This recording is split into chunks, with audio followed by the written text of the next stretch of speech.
Assalamualaikum warahmatullahi wabarakatuh. Ketemu lagi dengan Bapak pada mata pelajaran farmakognosi. Salam farmasi, salam sehat bagi kita semuanya. Siswa-siswiku kelas 11 yang Bapak cintai dan yang Bapak banggakan. Pada video kali ini Bapak akan menjelaskan tentang bab 1 materi dari floss atau bunga. Mari simak video penjelasan berikut ini dari Bapak. Pada video kali ini Bapak akan menjelaskan pelajaran farmakognosi bab pertama, yaitu floss atau bunga. Kemudian agenda yang akan kita bahas yaitu yang pertama mendefinisikan dari floss, yang kedua pendahuluan dari floss, yang ketiga adalah materi dari floss. Kemudian season break kali ini Bapak akan menjelaskan tujuan pembelajaran. Nanti setelah mempelajari ini, siswa-siswi akan mendapatkan mampu mendefinisikan floss, mampu menyebutkan nama Simplicia, nama tanaman asal, nama familia, nama zat atau isi berkhasiat dan manfaat bagi pengobatan yang berasal dari floss, mampu menyebutkan ciri pemberian dan bagian tanaman yang digunakan sampai dengan cara panen dan cara menyimpan dari Simplicia floss. Kemudian selanjutnya Bapak menampilkan di sini adalah video motivasi atau video membuka, nanti akan Bapak share di Google Classroom. Kemudian definisi dari floss, yang pertama adalah definisi dari floss.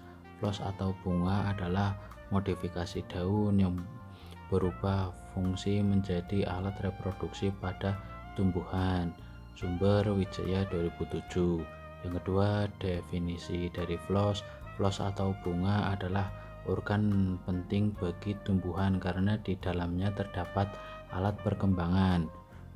Sumber dari Saktiono 2008. Yang ketiga, materi floss itu tersendiri ada yang Bapak tampilkan ada dua, yaitu Caryophyllae floss dan yang B Watfordiae floss. Kemudian slide selanjutnya yaitu Simplicia. Simplicia dibagi menjadi tiga: Simplicia nabati, Simplicia hewani, Simplicia mineral. Simplicia nabati merupakan Simplicia atau bahan yang berupa tanaman utuh, bisa bagian tanaman, eksudat tanaman ataupun ketiganya. Simplicia hewani merupakan Simplicia atau bahan yang berasal dari hewan, meliputi kulit, daging ataupun tulang. Simplicia mineral merupakan Simplicia atau bahan yang berasal dari alam sediaan hewan dan tanaman. Yang akan kita bahas sampai dengan selesai yaitu tentang floss yang akan kita bahas. Kemudian di bab 2 adalah fruktus, terus semen atau biji, amilum, oleum, menganalisis Simplicia, pengobatan, pengolahan bahan nabati, analisis getah damar, kemudian sampai dengan analisis sediaan obat tradisional. Kita masuk ke pendahuluan, yaitu sebelum masuk ke materi kita kenal dulu dengan floss atau bunga. Berikut bagian-bagiannya. Yang pertama adalah benang sari. Benang sari adalah organ reproduksi jantan pada bunga. Setiap benang sari umumnya terdiri dari tangkai sari dan pada ujung tangkai sari. Kemudian yang kedua, bunga. Tangkai bunga. Tangkai bunga merupakan bagian bunga yang berada pada bagian bawah bunga. Bagian ini memiliki nama Latin yaitu pedicellus. Yang ketiga, dasar bunga merupakan pada bunga bagian bawah yaitu di atas tangkai bunga. Bagian ini merupakan bagian ujung bunga sesudah bagian tangkai bunga. Kemudian yang keempat, kelopak bunga. Kelopak bunga merupakan bagian bunga yang paling luar yang menyelimuti mahkota ketika masih kuncup. Yang kelima, mahkota bunga. Mahkota bunga merupakan bagian bunga yang paling indah dan warna-warni. Mahkota bunga sering disebut dengan perhiasan bunga. Yang keenam, daun pelindung atau Brachyolea. Bagian pelindung bunga Brachyolea bagian ini berada dengan kelopak bunga karena Brachyolea ialah daun terakhir yang menjadi tempel tumbuhan bunga. Yang ketujuh, kepala putik atau stigma. Kepala putik atau stigma berfungsi sebagai tempat melekat dan masuknya pollen yang berasal dari kepala sari untuk kemudian ditransfer ke bagian ovarium inti atau intur mahkota benang serbuk sari. Yang kedelapan, tangkai putik atau stauphis.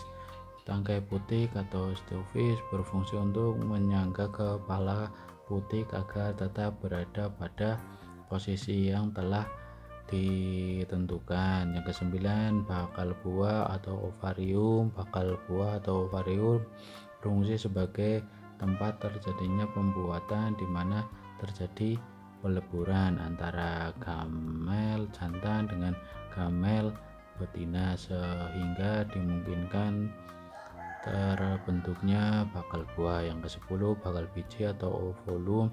Bakal biji atau ovolum berfungsi sebagai tempat terjadinya proses pembentukan biji untuk kemudian menghasilkan biji yang matang.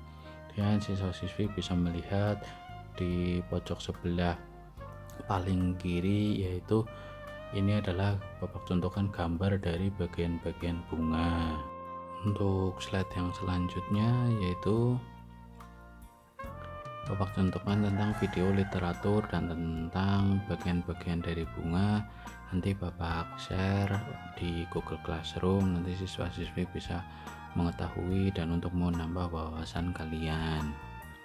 Slide selanjutnya yaitu beberapa jenis floss atau bunga yang akan kita bahas pada agenda kali ini adalah yang pertama yang disebut dengan Caryophyllae floss, terus yang kedua adalah Gunnarae fructus et floss, yang ketiga adalah Watfordiae floss et fructus, kemudian Jasmine floss, kemudian adalah Mesue floss, dan ada masih banyak sekali jenis-jenis floss atau bunga, namun yang akan kita bahas kelima dari floss tersebut.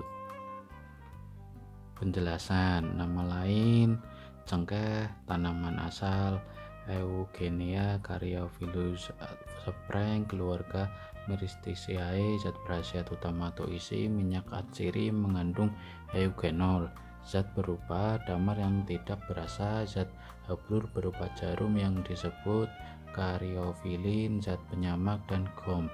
Persyaratan kadar minyak atsiri tidak kurang dari 15%, volume per berat, penggunaan stimulansi, obat mulas, penghilang rasa mual dan muntah, pemberian bau aromatik kuat, rasa pedas.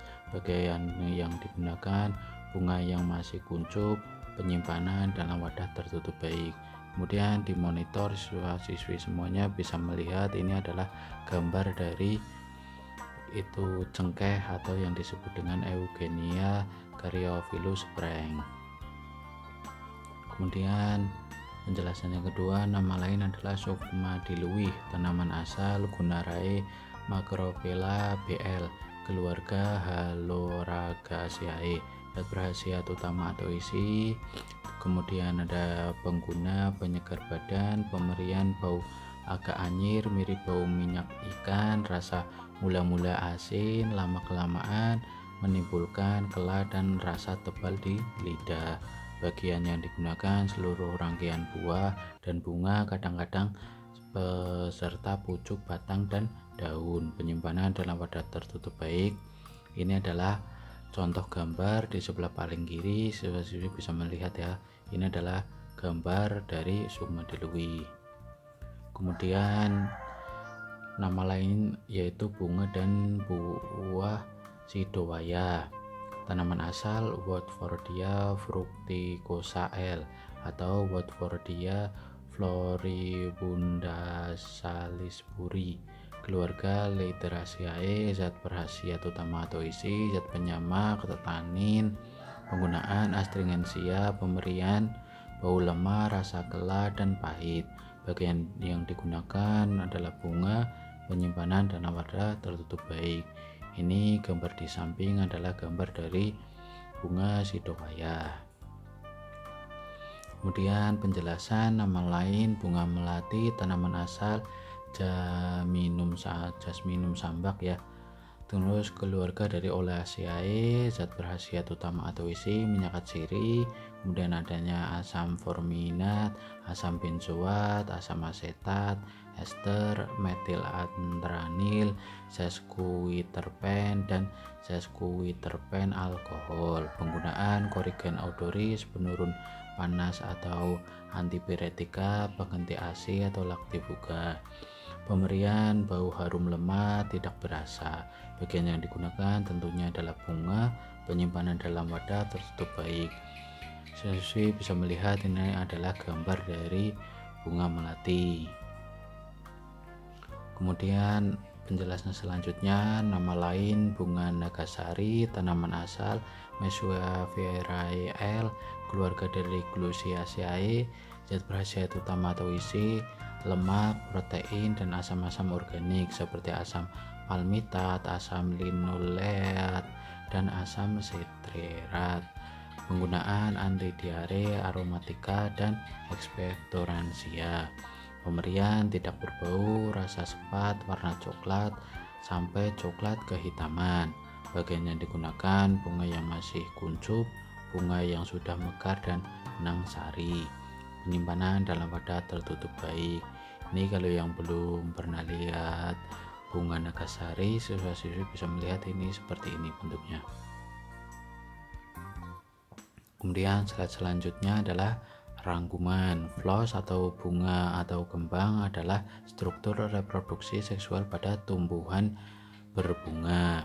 Kebanyakan Simplicia dipanen pada saat bunga masih kuncup karena kebanyakan dari Simplicia bunga ini mengundang zat berkhasiat berupa minyak. Simplicia bunga dapat berupa bunga tunggal, bunga majemuk, bagian dari bunga majemuk, atau komponen penyusun bunga. Tugas mandiri atau tugas individu per siswa. Yang pertama adalah setiap siswa mendapat tugas untuk mencari artikel tanaman obat yang dimanfaatkan bagian floss atau bunganya, boleh dari media massa, media online, atau buku dari perpustakaan. Yang kedua, tanaman obat yang dimanfaatkan bagian floss atau bunganya tersebut belum dibahas di buku atau pelajaran farmakognosi kelas 11 di buku farmakognosi kelas 11. Yang ketiga, tugas dikumpulkan pada pertemuan belajar berikutnya, dikumpulkan di dalam sebuah video. Kemudian selesai, lanjut di bab yang kedua, yaitu tentang fruktus atau buah. Jangan lupa untuk dicatat materinya, kemudian dipelajari materinya. Nanti kita bahas di Google Classroom. Terima kasih sudah menonton video penjelasan dari Bapak. Jangan lupa untuk dicatat materinya dan dipelajari materinya. Kutipan pada video kali ini yaitu jagalah kesehatan dan tetap semangat belajar. Suasana belajar yang baru secara daring di saat pandemi COVID-19 janganlah jadi penghalang. Jadikan itu sebagai tantangan baru dalam belajar. Jangan resah dan tetap berjuang. Assalamualaikum warahmatullahi wabarakatuh. You can do it.